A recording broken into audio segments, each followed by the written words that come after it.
নবীন ফ্যাশনের মালিক ফেসবুকের মাধ্যমে কম দামে পাঞ্জাবি বিক্রি করার কারণে দোকান বন্ধ করে দিল মর্মে যে তথ্য দিয়েছেন তা সম্পূর্ণ অসত্য এবং ভিত্তিহীন। এই শব্দটা আমি আবার বলছি।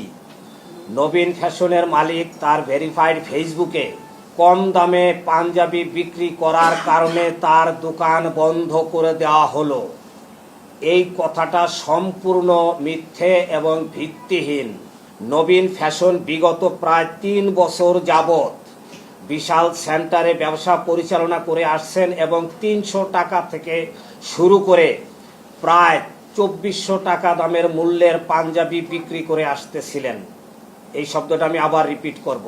নবীন ফ্যাশন বিগত প্রায় ৩ বছর যাবৎ এই ৩০০ টাকা দামের পাঞ্জাবি তিনি বিনা বাধায় বিক্রি করে আসতেছিলেন।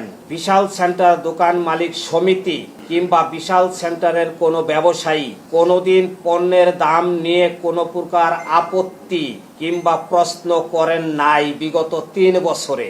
কম দামি পাঞ্জাবি বিক্রি করা নিয়ে সমিতি যদি প্রশ্ন করত তাহলে আরো ৩ বছর আগে থেকেই তাকে বাধা দিতে পারত কিংবা তাকে প্রশ্ন করতে পারত কিংবা আপত্তি করতে পারত।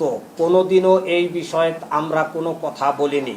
পণ্যের দাম সংক্রান্ত বিষয়ে নিয়ে নবীন ফ্যাশনের সাথে বিশাল সেন্টারের অন্যান্য দোকান মালিক কিংবা সমিতি কারো সাথে কোনো প্রকারের মতো পার্থক্য ছিল না এবং এখনো নেই।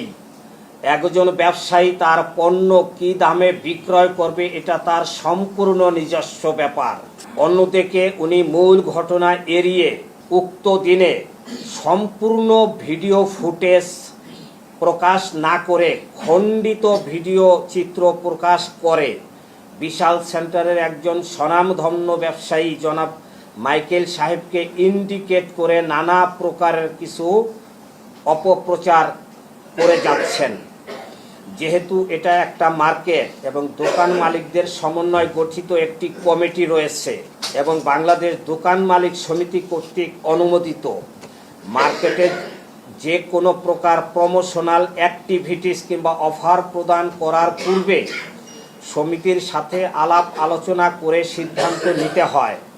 কারণ সমিতির সাথে আলাপ আলোচনা করে যদি উনি সিদ্ধান্তটা নিতেন কিংবা প্রমোশনাল অ্যাক্টিভিটিসটা পরিচালনা করতেন তাহলে আমরা মার্কেটে অতিরিক্ত সিকিউরিটি গার্ড প্রদান সহ আমাদের বেসমেন্টে একটা অব্যবহৃত পার্কিংয়ের ব্যবস্থা রয়েছে, আমরা সেখানে পার্কিংয়ের জন্য প্রয়োজনীয় ব্যবস্থা গ্রহণ করতে পারতাম।